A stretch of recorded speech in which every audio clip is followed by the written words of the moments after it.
bersama dengan Tuhan. Kami percaya bahwa hidup kami ada di dalam tangan Tuhan yang baik.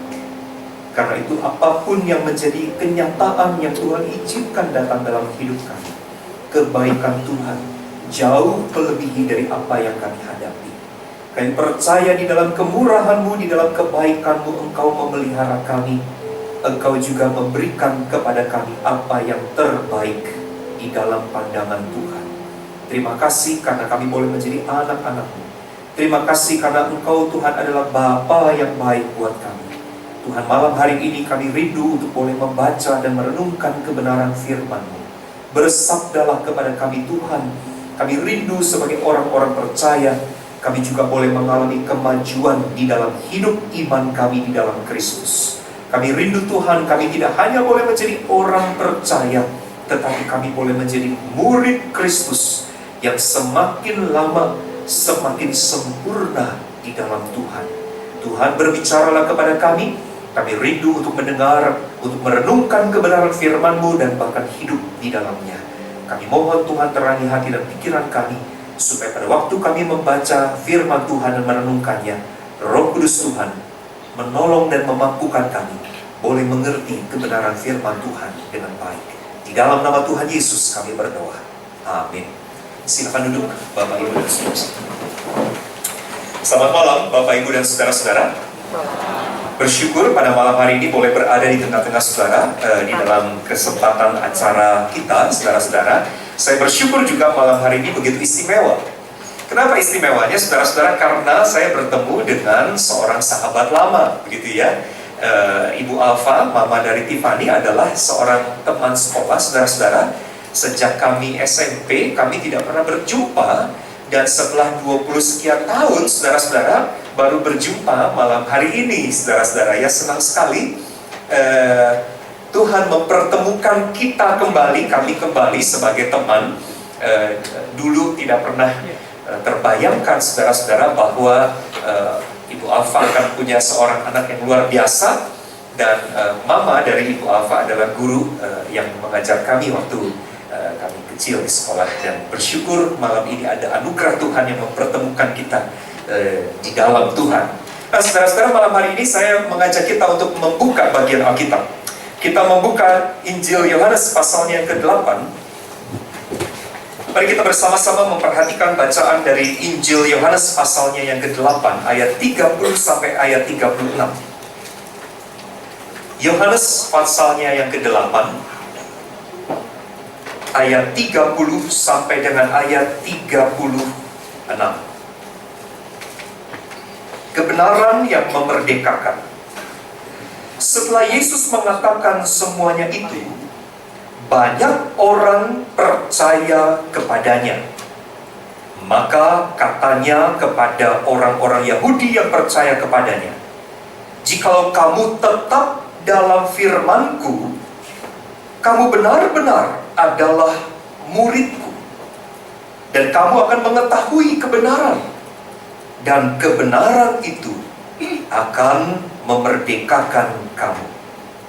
Jawab mereka, "Kami adalah keturunan Abraham dan tidak pernah menjadi hamba siapapun. Bagaimana engkau dapat berkata, kamu akan merdeka?" Kata Yesus kepada mereka, "Aku berkata kepadamu, sesungguhnya setiap orang yang berbuat dosa adalah hamba dosa. Dan hamba tidak tetap tinggal dalam rumah, tetapi anak tetap tinggal dalam rumah.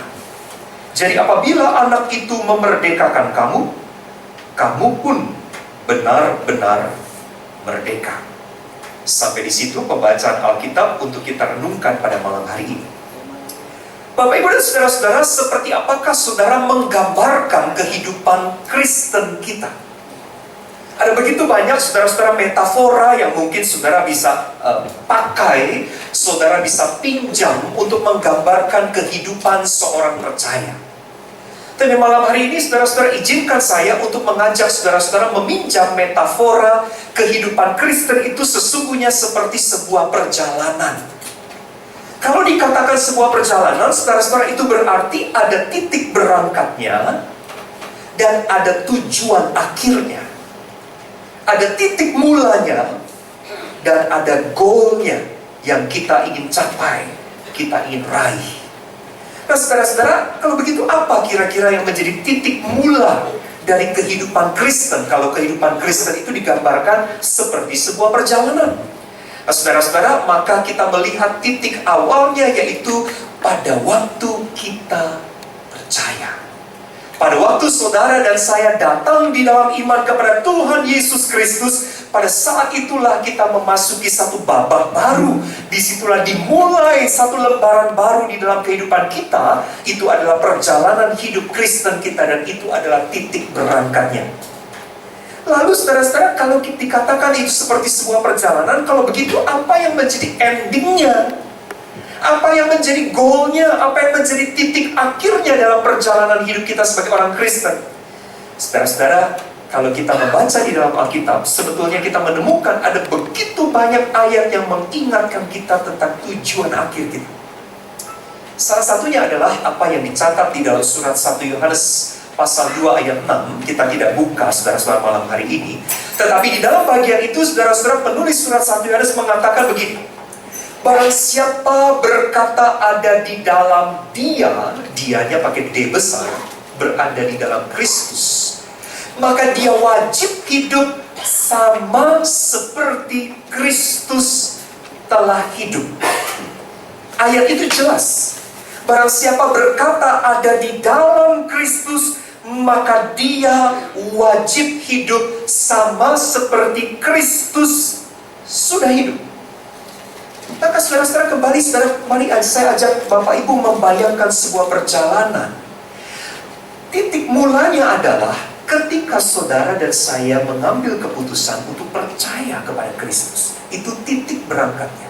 Sedangkan goal akhir kita adalah apa, saudara-saudara? Sebagai orang yang percaya kepada Kristus, tujuan akhir kita adalah kita ingin menjadi seperti Kristus. Sebab 1 Yohanes mengatakan barang siapa berkata ada di dalam Kristus, dia wajib hidup sama seperti Kristus sudah hidup. Jadi saudara-saudara, saudara dan saya sebagai orang percaya, saudara-saudara, ketika kita mengambil keputusan untuk percaya, saudara sedang memasuki satu perjalanan. Sesungguhnya saudara sedang memulai satu perjalanan iman yang akan menuntun, menghantar saudara dan saya untuk makin lama makin mirip dengan Tuhan Yesus, makin lama makin serupa dengan Dia. Karenanya saudara-saudara, menjadi perenungan di awal ini, saudara-saudara, waktu kita memikirkan tentang metafora ini, saudara udah berapa tahun jadi orang Kristen? Saudara dan saya udah berapa lama terima Tuhan? Sudah berapa lama kita mengaku percaya kepada Tuhan Yesus? Kalau saudara bilang, saya udah 20 tahun Pak, saya udah 30 tahun Pak. Baik. Pertanyaan kedua adalah, makin mirip nggak?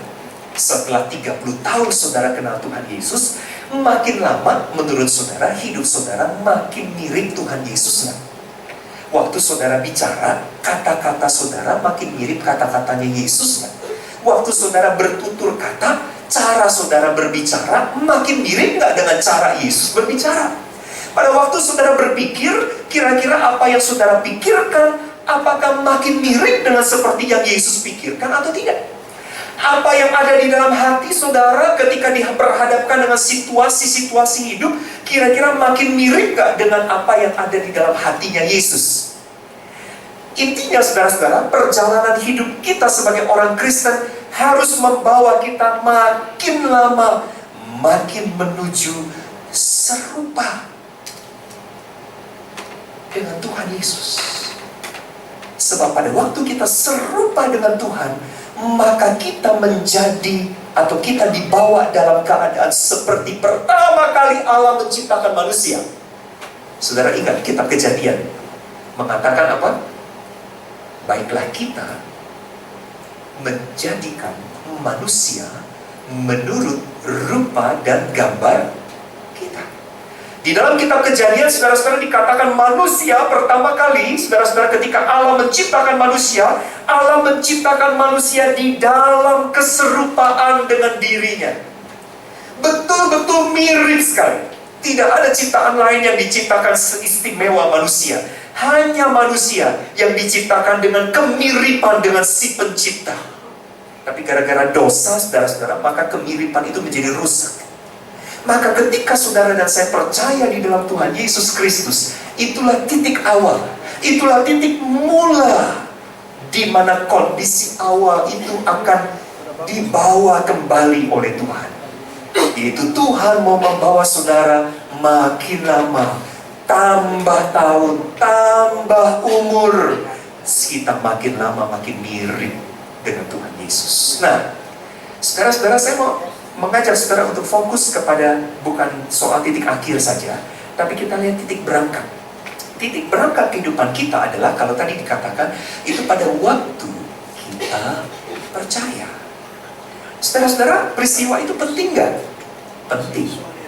Peristiwa itu betul-betul menjadi momentum nggak? Momentum, yaitu manakala saudara dan saya percaya kepada Yesus. Itu adalah momentum yang sangat besar. Tapi saudara-saudara, sekalipun saya mengatakan itu adalah momentum yang besar, tetapi saudara-saudara, saat kita menjadi percaya, bukanlah segala-galanya. Mohon maaf, saya ingin mengatakan hal ini. Waktu kita percaya, saat saudara dan saya mengaku percaya kepada Yesus, bukan saya mengatakan, itu mah biasa. Tidak, itu luar biasa. Itu berkesan. Itu betul-betul momentum. Itu adalah peristiwa yang betul-betul penting. Oke. Saudara, tetapi sekalipun itu peristiwa yang penting, tetapi itu bukanlah segala-galanya. Karena apa? Karena itu baru titik awalnya. Karena apa? Saudara sedang menuju ke sana. Saudara ketika menjadi percaya, saudara-saudara, lalu kemudian kalau kita bilang inilah segala-galanya, berarti saudara akan stop di situ. Tapi karena saudara dan saya punya tujuan, itu tujuan supaya hidup kita di dalam Kristus harus makin lama makin serupa dengan Kristus, harus makin mendekati kemiripan dengan Yesus. Maka momentum kita percaya, sekalipun ini adalah momentum penting, sekalipun ini adalah peristiwa berkesan, tetapi ini bukanlah segala-galanya. Dari mana saudara-saudara saya mengatakan itu? Saudara, malam ini kita membaca satu teks di dalam Injil Yohanes pasal 8. Di situ dikatakan setelah Yesus mengatakan semuanya itu, banyak orang percaya kepadanya. Jadi kalau boleh ditarik sedikit konteksnya, saudara-saudara, Yohanes pasal 8, saudara mungkin ingat ada peristiwa seorang perempuan kedapatan berzina, dibawa ke hadapan Tuhan Yesus, ya. Lalu Tuhan Yesus, saudara-saudara, ini mau dites. Guru, ini perempuan kedapatan berbuat zina. Harus diapakan perempuan ini?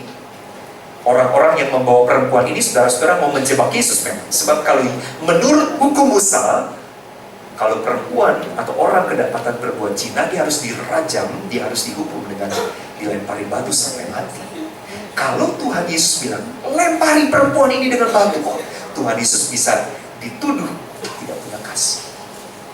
Tapi kalau Tuhan Yesus bilang, sudahlah lupakan, ampunilah perempuan ini. Oh, Tuhan Yesus tidak menghormati hukum Musa. Jadi ini satu kondisi dilematis, saudara-saudara. Kita tahu kisahnya, pada akhirnya Tuhan Yesus bilang begini, barang siapa di antara kamu tidak pernah berbuat dosa, silakan dia yang pertama kali melempari perempuan ini dengan batu. Akhirnya tidak ada seorang pun yang melempari perempuan itu dengan batu, karena semua orang berdosa.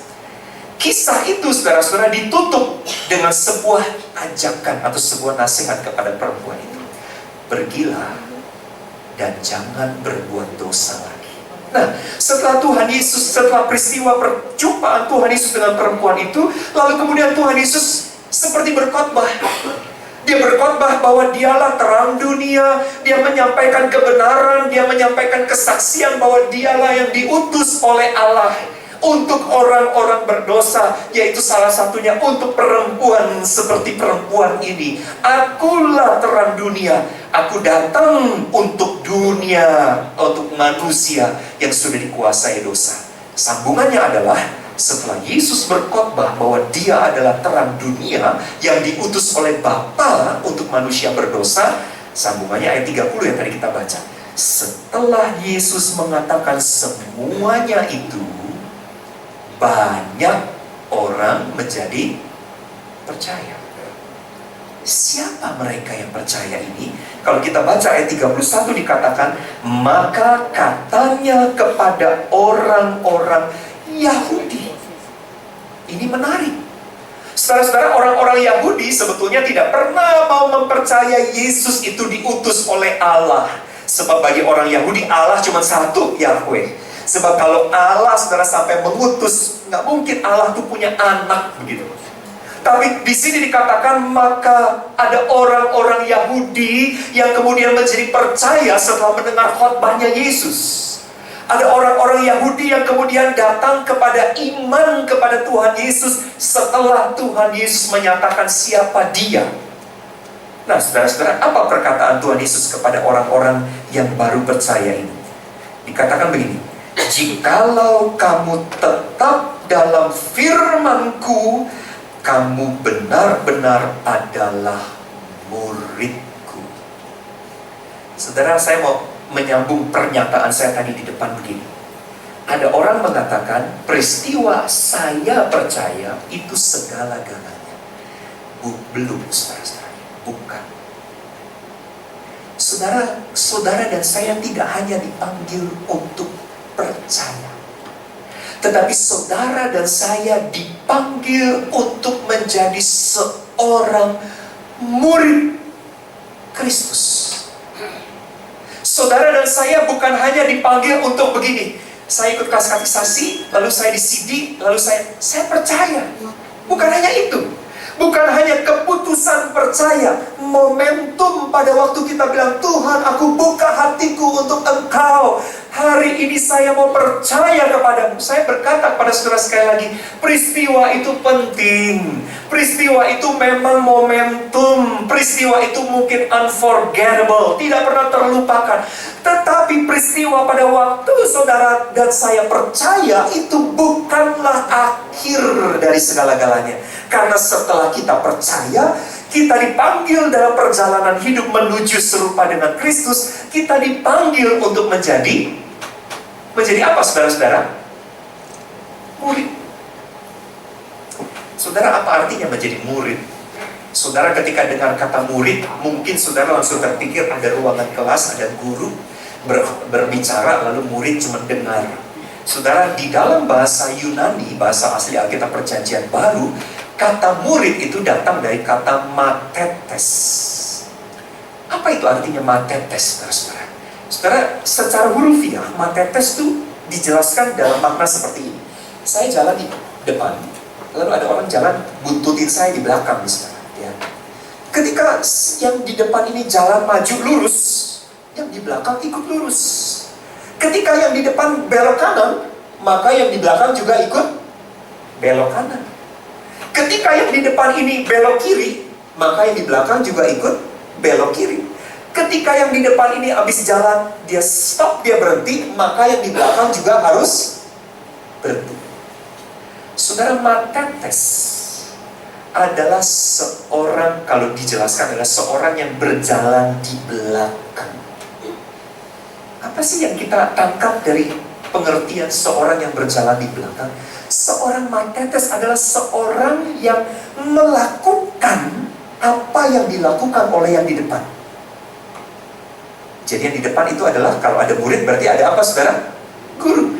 Jadi seorang matetes adalah seorang yang melakukan apa yang dilakukan oleh guru. Seorang matetes adalah seorang yang pergi ke tempat di mana gurunya pergi. Seorang matetes adalah seorang yang tidak melakukan apa yang tidak dilakukan oleh gurunya.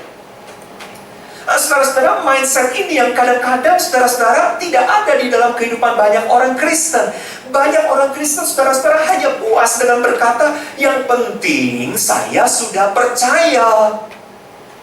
Di dalam kelompok-kelompok tertentu, saudara-saudara, biasanya peristiwa baptisan atau peristiwa pengakuan percaya itu dirayakan sampai besar-besaran, ya. Sampai acara potong kambing, potong babi, saudara-saudara, dan itu makan dan pesta besar. Seakan-akan, saudara, saya nggak bilang bahwa nggak boleh pesta. Bukan itu poin saya. Seakan-akan, kesannya adalah peristiwa kita percaya adalah segala-galanya. Belum. Itu baru awal. Itu baru permulaan perjalanan. Ibarat saudara-saudara buka buku, itu baru bab 1, saudara-saudara. Masih ada bab 2 dan bab-bab lain yang saudara harus tempuh untuk saudara baca. Dan perjalanan itu adalah perjalanan di mana saudara dan saya dipanggil untuk menjadi seorang murid Kristus. Yaitu apa? Supaya hidup kita sebagai orang yang sudah percaya, saudara-saudara, semakin lama, saudara-saudara, semakin serupa dengan Yesus. Supaya apa yang guru lakukan, itu juga yang aku lakukan. Dan apa yang guru tidak mau lakukan, itu pun yang aku tidak akan lakukan. Biasanya, saudara-saudara, di dalam kenyataannya ada orang-orang Kristen yang menganggap ini, saya cukuplah Pak jadi orang Kristen biasa. Saya nggak mau terlalu fanatik lah jadi orang Kristen Pak. Saya cukup habis dibaptis atau habis CD, saya cukup datang ke gereja tiap minggu. Ya. Tiap minggu Pak, yang penting saya rajin datang, kasih kolektor, selesai. Tapi kalau saya dituntut harus hidupnya lurus ya seperti Yesus, ya maaf ya Pak ya, susah lah nih zaman sekarang harus seperti Yesus. Ya habis gimana ya Pak, hidup ini makin kompleks, godaannya juga makin besar. Kalau harus dituntut seperti Yesus, menjadi murid katanya Bapak itu menjadi matetes, melakukan seperti yang Yesus lakukan dan tidak melakukan apa yang tidak dilakukan Yesus. Ya susah Pak zaman sekarang. Jadi lebih baik saya pilih jadi orang Kristen biasa.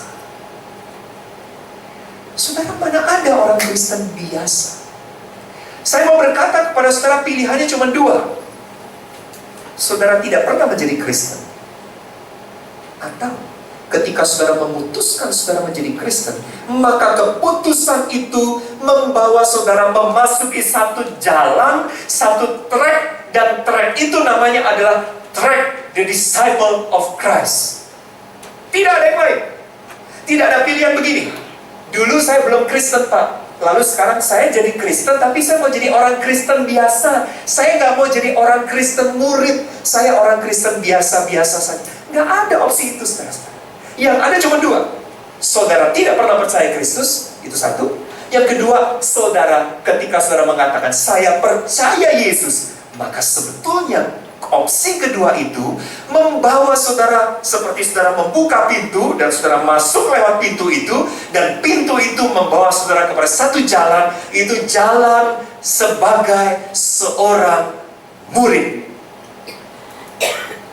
Karenanya saudara-saudara, ketika kita membaca bagian Alkitab ini, coba perhatikan perkataan Yesus. Maka kata Yesus kepada orang-orang ini udah percaya belum? Sudah belum saudara? Sudah. Jadi Yesus saudara tidak puas hanya dengan keputusan orang-orang Yahudi ini menjadi percaya. Yesus tidak puas. Bagus kalau kamu percaya, good. Kamu percaya aku, oke, itu bagus. Tapi saudara-saudara, Yesus belum selesai. Ketika Yesus melihat ada orang-orang percaya kepadanya, Yesus masih menambahkan satu pengajaran. Dikatakan begini, jikalau kamu tetap dalam firman-Ku, kamu benar-benar adalah murid-Ku. Dengan kata lain, Tuhan Yesus mau mengatakan kamu tidak cukup hanya untuk percaya, tapi kamu harus menjadi murid-Ku. Seorang yang hidupnya seperti guru,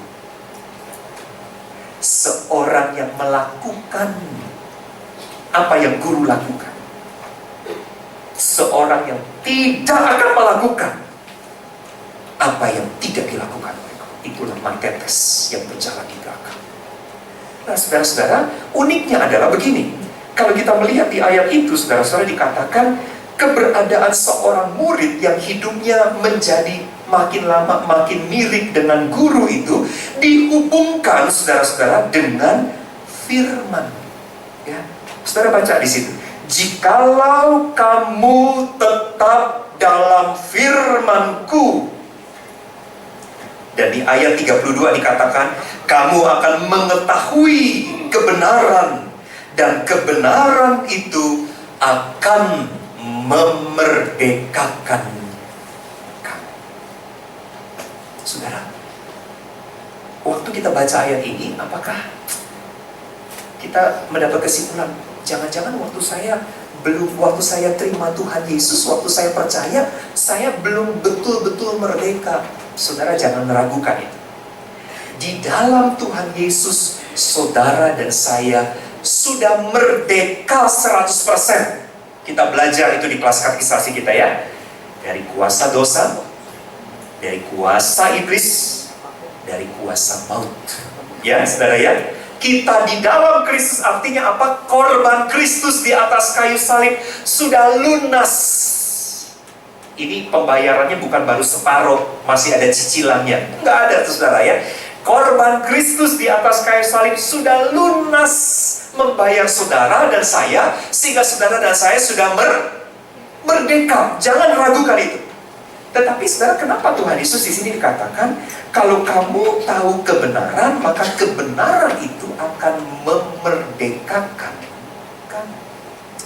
Saudara, di dalam surat kepada jemaat di Efesus, Paulus, saudara-saudara, di dalam Efesus pasalnya yang keempat, saudara-saudara, pernah berkata begini. Mari kita buka sedikit, saudara ya. Efesus pasal 4.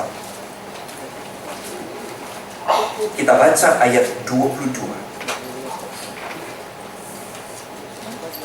Efesus pasal 4 ayat 22. Mari kita baca bersama-sama, saudara-saudara. Ya, ada di layar. Efesus 4 ayat 22. 1, 2, 3. Yaitu bahwa kamu berhubung dengan kehidupan kamu yang dahulu harus menanggalkan manusia lama yang menemui kebinasaannya oleh nafsunya yang menyesatkan. Terus, supaya kamu dibaharui di dalam roh dan pikiranmu, terus, dan mengenakan manusia baru yang telah diciptakan menurut kehendak Allah di dalam kebenaran dan kekudusan yang sesungguhnya. Saudara, kalau boleh saya gambarkan begini, di dalam Kristus, saudara dan saya sudah merdeka 100%, bebas kita. Semua rantai, belenggu, dosa, kuasa iblis, kuasa maut sudah dipatahkan oleh kuasa darah Kristus. Jangan ragukan kebenaran itu. Korban Kristus sempurna memerdekakan saudara.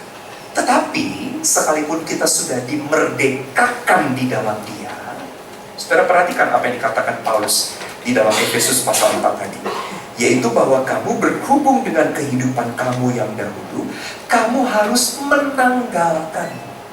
Seperti orang pakai baju, kamu harus menanggalkan manusia lama. Nah, ini saudara-saudara, sebagai orang yang sudah dimerdekakan, udah lepas memang belenggu-belenggunya, tetapi masih ada satu proses. Kalau di dalam teologi itu disebut dengan proses pengudusan, sanctification. Proses di mana manusia lama kita itu tuh seperti ditanggalkan satu persatu.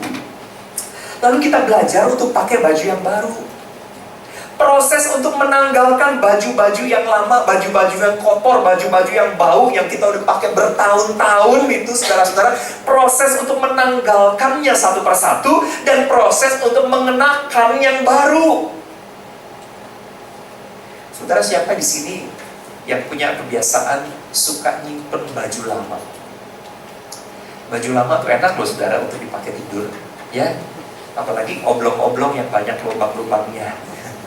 Itu kadang-kadang orang tuh sayang mau dibuang gitu ya. Habis adem Pak kalau dipakai buat tidur gitu ya. Mirip tuh saudara, kita sekalipun sudah dimerdekakan di dalam Kristus, kadang-kadang tuh saudara ya, untuk melepaskan manusia lama kita itu butuh waktu. Butuh proses, dan prosesnya itu seringkali tidak mudah, saudara-saudara. Prosesnya itu tidak gampang. Karena apa, saudara-saudara? Tidak gampang. Apakah kuasa Tuhan Yesus kurang manjur untuk memerdekakan? Ini bukan soal kurang manjur. Saudara sudah pakai manusia lama itu bertahun-tahun, berpuluh-puluh tahun. Maka saudara-saudara, masuk akal nggak? Apa yang sudah sekian puluh tahun itu dituntut untuk diubah dalam 1 menit. Saya bukan mengecilkan kuasa Tuhan. Tuhan bisa melakukan itu, saudara-saudara. Bisa. Tetapi saudara-saudara, saya juga percaya bahwa pekerjaan Tuhan juga melalui cara-cara yang wajar. Bukan hanya selalu melalui cara-cara yang supranatural, tapi cara-cara yang wajar. Saudara, ada orang kadang-kadang ini suka dipakai ilustrasi ya kalau di ceramah Pak Sutri itu. Suami istri konon katanya suka ribut hanya gara-gara soal mencet odol. Jadi kalau si istri bilang, "Pak, kalau kamu mencet odol tuh dari ujung, Pak, ya, dari ujung biar rapi. Nanti itu semuanya akan kepake." Alah, mah, susah banget sih, udah dipencet, gitu, nanti keluar, sama aja keluar, gitu ya. Saudara, gara-gara soal urusan mencet odol, suami istri bisa ribut, gitu ya. Nah, kadang-kadang yang tidak disadari adalah begini, saudara.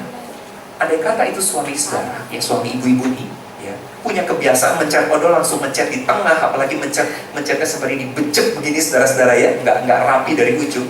Kadang-kadang istri-istri itu menuntut gini, "Pak, kalau kamu nggak dengerin omongan saya kan sudah bilang sama kamu mencetnya dari ujung." Saudara, yang menjadi tidak realistis apa? Yang menjadi tidak realistis, yang menjadi akar keributan adalah ketika menikah, kita menuntut seseorang yang sudah punya kebiasaan sekian puluh tahun, dibentuk dengan pola itu puluhan tahun, langsung berubah dalam beberapa hari setelah dia menikah. Itu yang tidak realistis. Tidak realistis. Ketika orang dibentuk dalam satu kebiasaan sekian lama, saudara-saudara, memang pasti dibutuhkan juga sekian periode waktu untuk mengubah dia. Make sense kan? Ya, masuk akal kan? Kalau orang sudah punya kebiasaan, apa yang disebut Paulus dengan mengenakan, dulu dia suka pakai manusia lama, dia masih punya kebiasaan-kebiasaan sebelum dia kenal Kristus tuh, suka punya kebiasaan-kebiasaan yang gak bener, saudara-saudara, suka punya habit-habit yang gak baik, saudara-saudara. Maka bukan bilang darah Kristus kurang berkuasa, tidak, saudara-saudara. Sesungguhnya dia sudah dilepaskan dari belenggu dosa. Hanya proses ketika orang itu mengaku percaya dan proses di mana dia menjalani hidup sebagai seorang murid Kristus itu butuh waktu. Nah, saudara-saudara, di dalam Injil Yohanes pasalnya yang ke-8, Tuhan Yesus berkata begini, "Jikalau kamu tetap di dalam firman-Ku," dan ini ingat, Yesus bicara ini kepada orang yang sudah percaya, "Jikalau kamu, orang yang sudah percaya, tetap di dalam firman-Ku, maka kamu benar-benar adalah murid-Ku. Kamu akan tahu kebenaran, dan kebenaran itu akan memerdekakan kamu." Artinya, kalau kebenaran itu dikaitkan dengan firman-Ku, maka firman Tuhan yang engkau terima sebagai murid Kristus akan sedikit demi sedikit memurnikan hidupmu. Sedikit demi sedikit akan membereskan yang gak benar di dalam hidupmu, sehingga engkau betul-betul merdeka. Saudara-saudara, bicara soal kebiasaan, saudara-saudara, hari ini begitu banyak orang Kristen yang masih dibelenggu oleh habit, kebiasaan dosa. Saya tahu, saudara-saudara, ada orang-orang Kristen, bahkan aktivis-aktivis gereja yang punya kebiasaan-kebiasaan tertentu. Dan saya mau berkata bahwa hamba Tuhan tidak imun terhadap hal itu. Sama, ya. Mau dia pendeta, mau dia penatua, mau dia aktivis, mau dia anggota jemaat biasa, sama. Kita semua, sekalipun kita sudah mengaku percaya di dalam Kristus, seringkali, saudara, hidup kita belum sungguh-sungguh, dalam tanda kutip, bisa pakai tanda kutip ya, belum sungguh-sungguh merdeka. Secara de facto, secara de jure, saudara-saudara ya, itu sebetulnya kita sudah merdeka. Sudah, darah Kristus sudah memerdekakan kita. Tapi kenyataan di dalam kehidupan Kristen kita, saudara-saudara, kita seperti masih ada belenggu. Kita masih punya habit-habit tertentu. Saudara, satu kali ada seorang aktivis gereja datang dan dia berkata, "Pak, gimana ya Pak caranya supaya saya bisa lepas?" "Lepas dari apa?" "Saya tuh punya habit Pak." "Apa habit?" "Saya tuh gak bisa kalau gak nonton film porno." Saudara, saya baca satu buku namanya Spiritual Warfare, ditulis oleh Dr. Ed Murphy. Dr. Ed Murphy menggambarkan begini, ini seperti anak tangga ya, Bapak Ibu bayangkan anak tangga. Anak tangga yang paling bawah dia sebut what you see. See kata kerja, see, lihat. Apa yang Anda lihat? Naik ke anak tangga kedua, kata kerjanya adalah think, pikirkan. Saudara, waktu saudara melihat sesuatu, maka apa yang saudara lihat akan tersimpan di dalam memori pikiran saudara. Saudara pernah ke Bali? Saudara pernah ke Bali? Saudara pernah melihat indahnya pantai Bali? Sudah pernah? Oke. Kalau saudara sudah pernah lihat pantai Bali, kira-kira nih, saya tanya sama Bapak Ibu, kebayang nggak pantai Bali seperti apa di dalam pikiran saudara sekarang malam ini? Kebayang nggak? Kebayang nggak? Masih ada kebayangnya ya? Artinya apa? Sekalipun saudara hanya satu kali ke Bali, tapi what you see akan disimpan di dalam memori kita, dan itu menjadi what you think. Kalau udah disimpan di sini, saudara-saudara, anak tangga ketiga itu disebut, kata kerjanya adalah want. Apa yang kau pikirkan, pikirin terus, lama-lama kamu akan menginginkan apa yang kau pikirkan. Saudara, ini udah hampir jam 8:30 ya. Ada Bapak Ibu yang belum makan? Mari saudara kita pikirkan semangkok bakmi ayam. Ayo pikirin ya, saudara pikirin. Ayo mari kita pikirkan.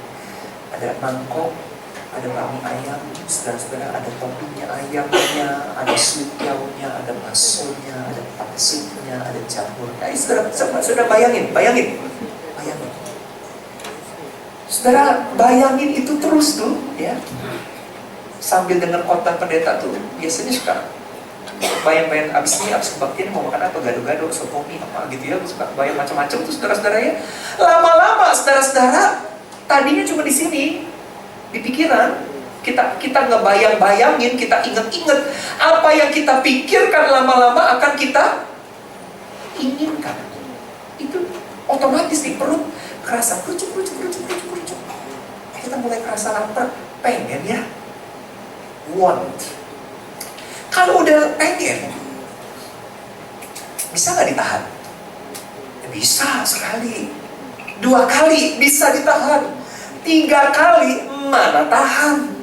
Benar nggak saudara ya? Sekali, 2 kali, 3 kali, kesekian kali bisa ditahan, tapi lama-lama maka what you see, what you think, what you want akan berubah menjadi what you do. Lakukan sekarang. Biasanya kalau udah sekali akan ada yang kedua kali, akan ada yang ketiga kali, keempat kali, maka itu menjadi habit, kebiasaan. Kalau udah kebiasaan dan kebiasaan itu udah gak bisa dilepas, itu namanya bondage, itu namanya belenggu. Dan disitulah yang disebut itu namanya spiritual warfare. Itu udah area spiritual, dibelenggu. Saudara-saudara, pemuda ini adalah aktivis gereja. Sudah menikah. Sudah menikah. Datang kepada saya dan berkata, "Pak, gimana ya Pak? Saya udah punya istri. Tapi jujur saya gak bisa lepas tuh Pak dari kebiasaan itu. Saya harus ngumpet-ngumpet. nonton film porno. Dan memang betul saudara-saudara, sebuah penelitian mengatakan bahwa untuk durasi beberapa menit saja saudara menyaksikan tayangan pornografi, itu butuh waktu minimal 5 tahun untuk menghapusnya. Saudara bayangin, beberapa menit, itu nggak hitungan jam, menit. Itu butuh waktunya itu untuk menterapi orang itu minimal 5 tahun. Makanya saudara jangan main-main dengan what you see. Sebab what you see akan menjadi what you think. What you think akan menjadi what you want. What you want akan menjadi what you do. What you do akan menjadi your habit. Your habit akan menjadi bondage. Nah, saudara-saudara, seperti pemuda ini, dia sudah dimerdekakan di dalam Kristus. Artinya darah Kristus dan korban Kristus sudah menyelamatkan dia. Dia sudah dibebaskan dari kuasa iblis. Dia sudah dibebaskan dari kuasa maut. Tetapi saudara-saudara, ketika dia mengambil keputusan untuk percaya, dia memasuki satu fase yang namanya menjadi seorang murid. Dia belajar untuk melakukan seperti yang Yesus lakukan. Dia juga diajar untuk tidak melakukan yang Yesus tidak suka lakukan. Proses pengudusan atau sanctification sebagai seorang murid, proses untuk melepaskan, menanggalkan manusia lama satu persatu itu, saudara-saudara, dikaitkan oleh Tuhan Yesus dengan apa? Jikalau kamu tetap dalam firman-Ku. Saudara, berarti dengan kata lain kita mau berkata apa? Orang Kristen gak bisa hidup tanpa firman. Sebab kalau saudara tidak pernah dalam persekutuan di dalam firman, maka saudara akan tetap di titik awal, di titik mula, yaitu titik di mana saudara percaya. Hanya itu, walaupun kita bilang saya udah 40 tahun loh Pak, itu peristiwa 40 tahun yang lalu, saya percaya itu 40 tahun yang lalu. Betul, mungkin sudah 40 tahun secara jarak waktu, sudah 40 tahun, tetapi secara kondisi saudara masih tetap di titik awal. Saudara bukan makin mirip dengan Yesus, tetapi saudara tetap ada di starting point. Makanya yang menyedihkan adalah banyak orang Kristen di gereja tetapi tidak menjadi murid. Sedih. Makanya hari ini saudara-saudara, ada begitu banyak gereja yang terbangun dan sadar bahwa kita harus menjadi disciple making church. Gereja yang membuat orang yang ada di dalam gedung gereja itu menjadi murid. Gak cukup hanya menjadi Kristen, tidak, menjadi murid, yaitu yang hidupnya ditransformasi. Memang perlu waktu, perlu proses, tetapi sedikit demi sedikit ditransformasi. Ada proses manusia lama yang ditanggalkan. Ada proses mengenakan manusia baru, mengenakan jubah yang baru gitu ya, mengenakan cara hidup baru seperti cara hidup Kristus. Dan itu memang butuh waktu, tetapi at least makin lama makin mirip dengan Kristus. Nah, saudara-saudara, kondisi itu akan terjadi apabila Tuhan Yesus katakan di dalam Injil Yohanes, saudara-saudara, di dalam bagian yang kita baca dikatakan, jikalau kamu tetap dalam firman. Di dalam bagian yang lain Tuhan Yesus di dalam Injil Yohanes pasal 15 tentang pokok anggur yang benar. Di situ dikatakan apa? Tinggallah di dalam Aku dan firman-Ku tinggal di dalam kamu. Ya, saudara, ini menarik ya. Tuhan Yesus katakan tinggallah di dalam Aku. Saudara sebagai orang Kristen, saudara sudah tinggal di dalam Kristus? Sudah, ya. Maka klausul yang pertama, tinggallah di dalam Aku, itu sudah terpenuhi. Tapi klausul yang kedua ini yang seringkali tidak terpenuhi. Dan firman-Ku tinggal di dalam kamu. Nah ini yang menjadi persoalan saudara-saudara, yang membuat kenapa orang Kristen hidupnya saudara-saudara tidak merdeka, tidak berbuah. Gitu. Lagu temanya banyak orang Kristen adalah Aku masih seperti yang dulu. Gitu ya, itu lagu temanya. Jadi dari dulu ya dia begitu terus, gak ada yang berubah. nggak makin mirip dengan Kristus. Di mana sebetulnya rahasianya? Malam ini kita memikirkan satu tema. Kebenaran memerdekakan kita dari keterikatan akan dosa. Tuhan Yesus katakan, kamu tinggal dalam firman-Ku. Saudara, apa sih hebatnya firman Tuhan? Saudara-saudara, kalau kita membaca tulisan Rasul Paulus di dalam 2 Timotius 3 ayat 16. Ya, kita buka ya. 2 Timotius pasal 3 ayat 16.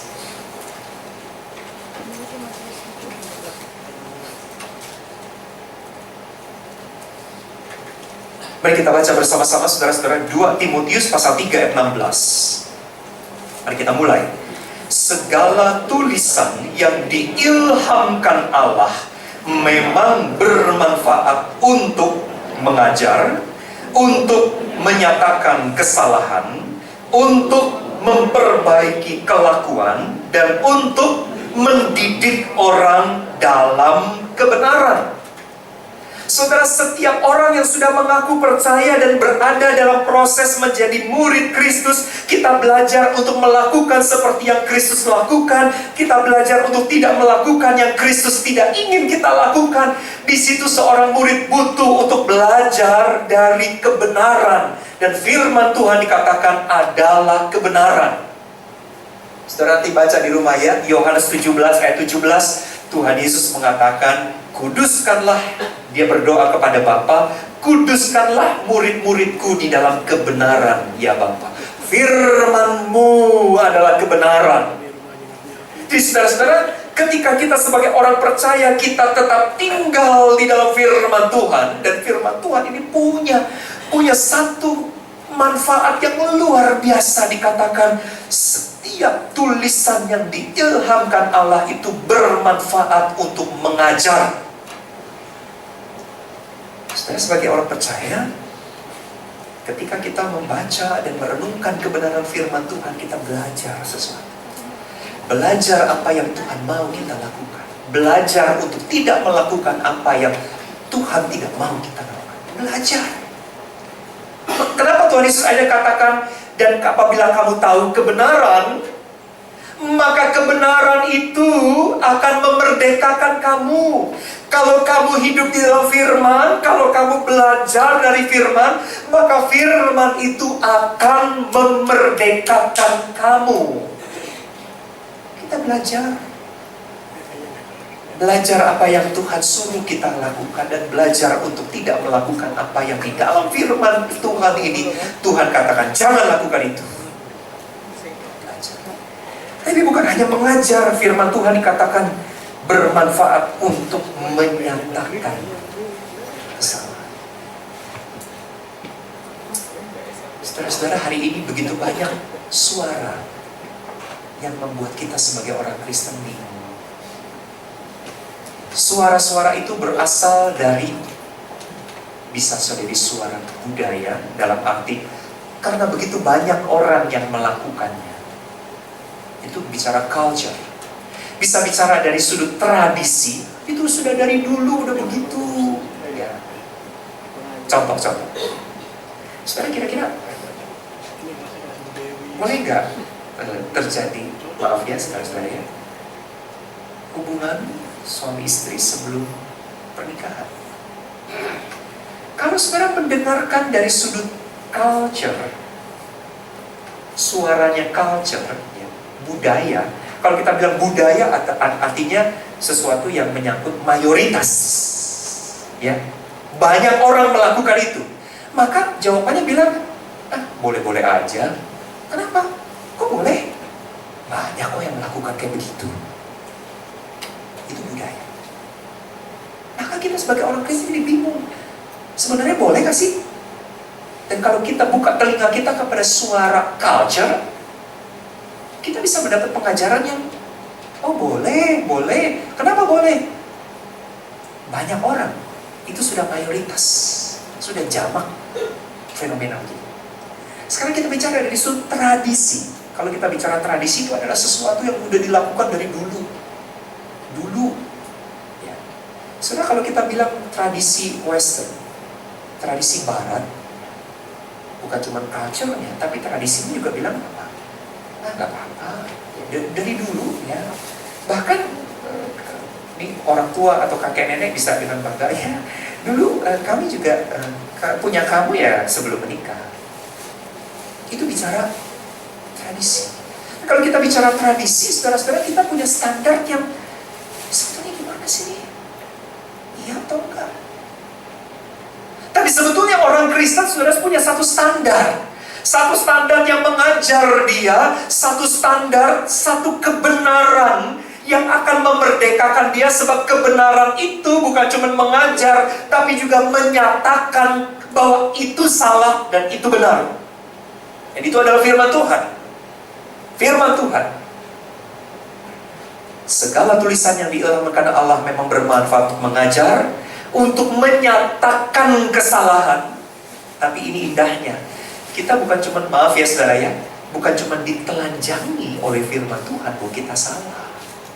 Tapi di situ dikatakan untuk memperbaiki kelakuan. Jadi sekali waktu kita baca Alkitab, firman Tuhan, kita tahu nih, Tuhan, ya saya salah nih Tuhan, kenapa hidup saya jadi kayak begini. Tapi kita juga bukan cuma dibuka aib kita, tetapi kita juga dikatakan diperbaiki kelakuannya. Jadi yang benar harusnya begini, harusnya kamu melakukannya seperti ini. Dan bukan hanya untuk memperbaiki kelakuan dalam satu single moment, tetapi untuk mendidik supaya kita hidup dalam kebenaran. Saudara, kalau dikatakan mendidik artinya supaya hidup kita tetap on the right track. Saudara, udah jelas nih manfaat firman Tuhan. Sudah sangat jelas ya yang disebut oleh Tuhan Yesus di dalam Injil Yohanes tentang kebenaran, dan kebenaran itu dikaitkan dengan firman-Ku. Itu gunanya, saudara-saudara, sudah sangat jelas. Firman Tuhan mutlak diperlukan untuk orang Kristen yang adalah murid Kristus, yang mau belajar untuk makin menjadi serupa dengan Kristus. Itu mutlak. Tapi sedihnya saudara-saudara, hari ini berapa banyak di antara kita, bahkan yang malam hari ini betul-betul berkata, Tuhan, saya butuh mendengar suara setiap hari, setiap pagi. Pendeta Rick Warren di dalam buku The Purpose Driven Life mengatakan banyak orang lebih suka membaca surat kabar setiap hari ketimbang membaca firman Tuhan. Betul? Bahkan korannya bisa dibawa sampai ke kamar mandi, sampai ke tempat-tempat di mana kita menghabiskan waktu cukup panjang di situ. Kita akan bawa koran. Seakan-akan kita tidak mau ketinggalan satu berita. Padahal saudara-saudara, firman Tuhan yang adalah kebenaran itu sungguh kita butuhkan sebagai seorang murid Kristus. Karena apa, saudara? Ketika kita berada di dalam firman Tuhan, ketika kita menerima kebenaran firman Tuhan seperti makanan bagi rohani kita, maka disitulah saudara-saudara ada dosa-dosa kita yang disingkapkan, ada kebenaran-kebenaran tentang hidup kita yang dibukakan. Kita dilatih untuk melakukan apa yang benar, sehingga makin lama, makin tahun, kebenaran seperti tema kita, kebenaran akan memerdekakan aku dari keterikatan dosa. Saya hanya mengatakan kepada pemuda tadi, tidak ada yang bisa menolong engkau satu selain Tuhan. Minta Tuhan tolong engkau supaya engkau dilepaskan dari belenggu itu.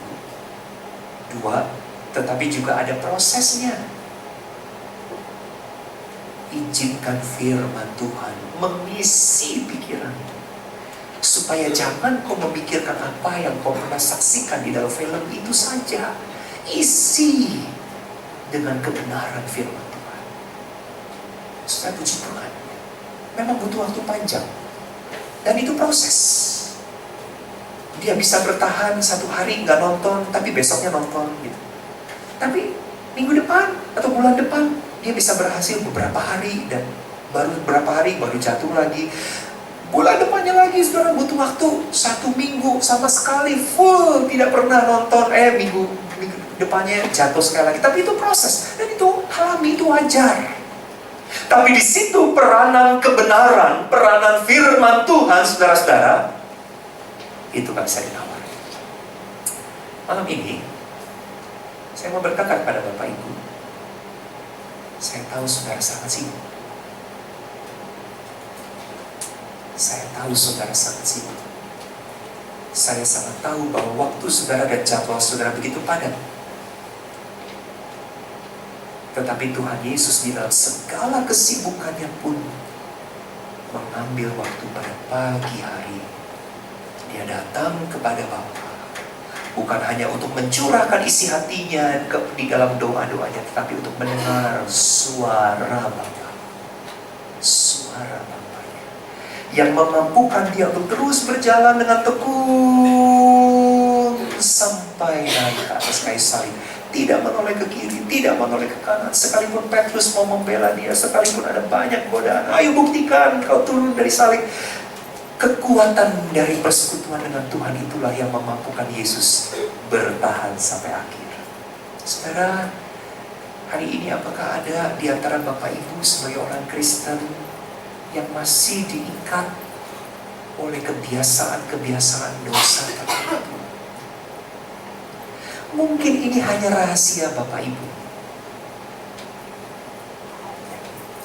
Banyak kita punya rahasia pribadi. Tapi saudara-saudara, kalau memang demikian berarti kita belum sungguh-sungguh merdeka. Malam ini, saya ingin, saudara ya, saya ingin malam ini firman Tuhan bukan hanya sekedar kita dengar. Saudara dan saya butuh firman.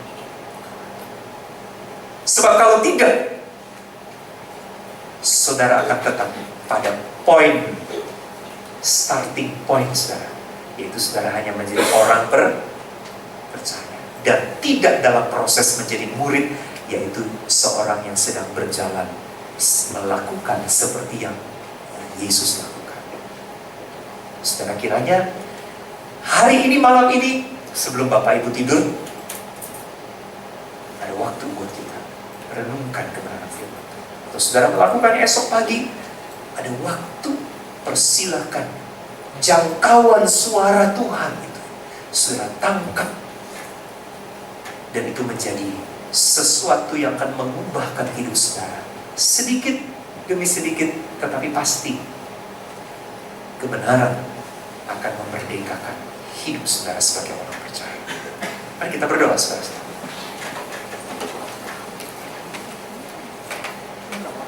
Tuhan, kami bersyukur untuk peringatan firman.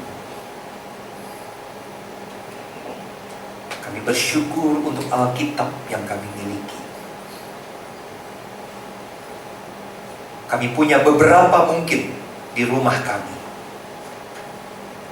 Sementara ada saudara-saudara kami, orang-orang percaya di belahan dunia yang berbeda. Mereka harus merobek-robek bagian firman Tuhan untuk bisa dibaca dan dibagi secara bergilir. Kami punya Alkitab, bahkan mungkin lebih dari satu.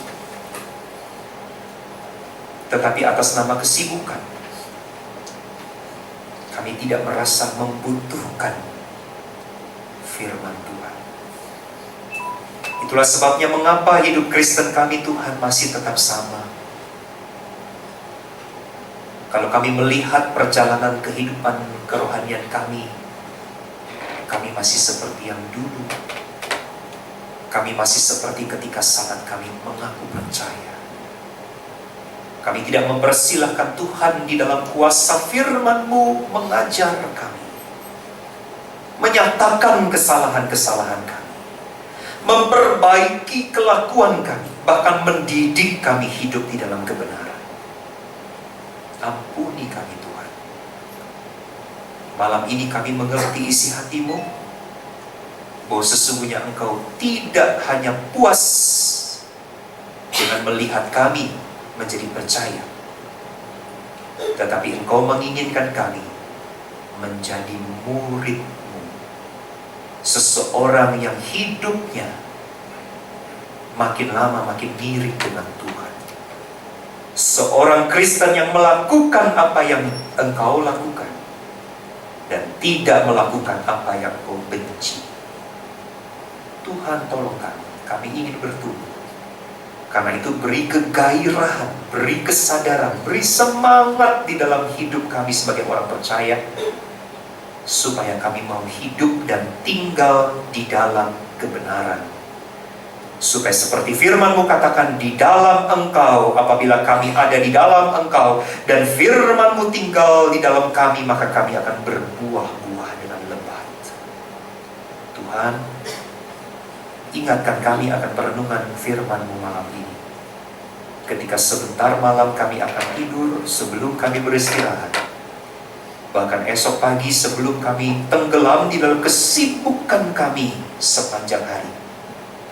Buatlah kami datang di dalam keheningan pagi untuk mempersilahkan Tuhan di dalam firman-Mu yang adalah kebenaran itu, mengisi hati dan pikiran kami dan memerdekakan hidup kami. Dengar doa kami Tuhan. Di dalam nama Tuhan Yesus kami berdoa.